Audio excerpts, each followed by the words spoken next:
nice introduction, and I'll give you a brief 30 seconds about OSPRI and what we do.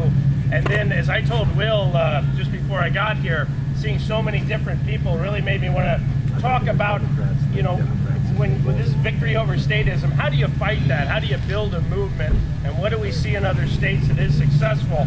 Because I think everybody here will admit that Rhode Island's a very blue state, and we need a little help in fighting this battle. So first, briefly, what is OSPRI? We are a 501c3, nonprofit, nonpartisan think tank. We really have two functions. Number one is we promote limited government, free market, traditional American value policies. We're out there on school choice. We really cut our teeth on the welfare reform that was enacted last year. We're involved in the healthcare reform issues, private enterprise, limited government advocacy. The other half of the organization, as Ray had mentioned, is the Transparency Project. That is, you can find at transparencytrain.com and an avenue or a portal to several different features of transparency. Number one, Rhode Island data. You can find every budget, payroll, employee contract, and even the monthly checkbook for your town or school district, and even some of that from the state. There's Rhode Island Votes, which you can find every piece of legislation broken down to a single sentence that explains it, voting records, even missed voting records.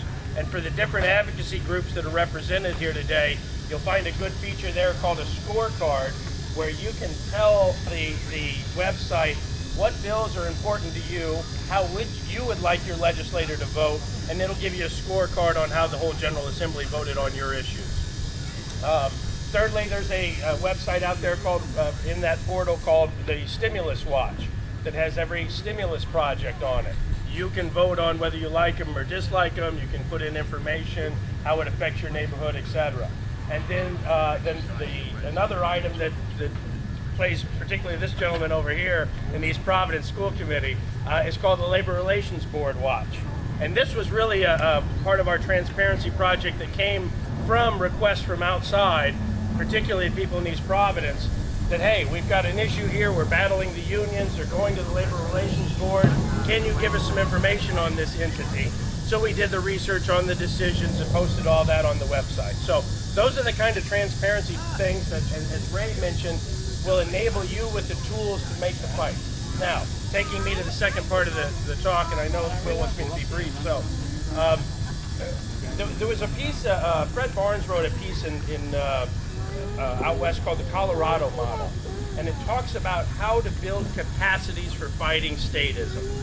When I first got into this, I was trained, as many as you know, as a community organizer, and I used to call it, really, I was. And that's why they threw me out, is because you know my politics. I used to call it the Poverty Institute One Rhode Island Working Rhode Island Model. The Poverty Institute, the Center for Budget Policy, all these think tank groups provide the statistical information you need to fight.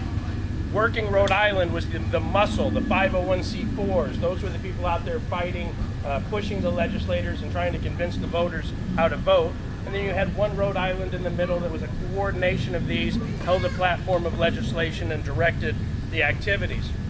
I've since come to find out that there's actually 7 capacities to a successful movement. Obviously, the intellectual capacity, 501c3s. You need the 501c4s to go out there and tell your legislators how you want them to vote.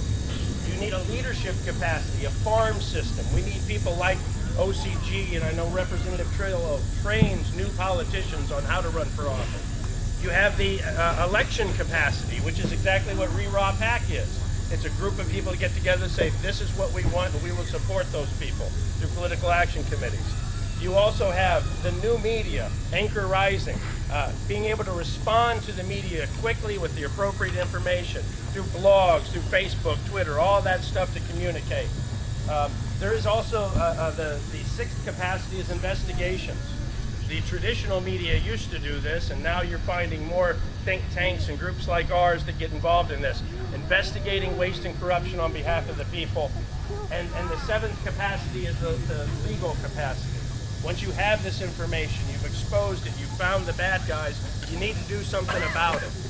Call it an ACLU on the right.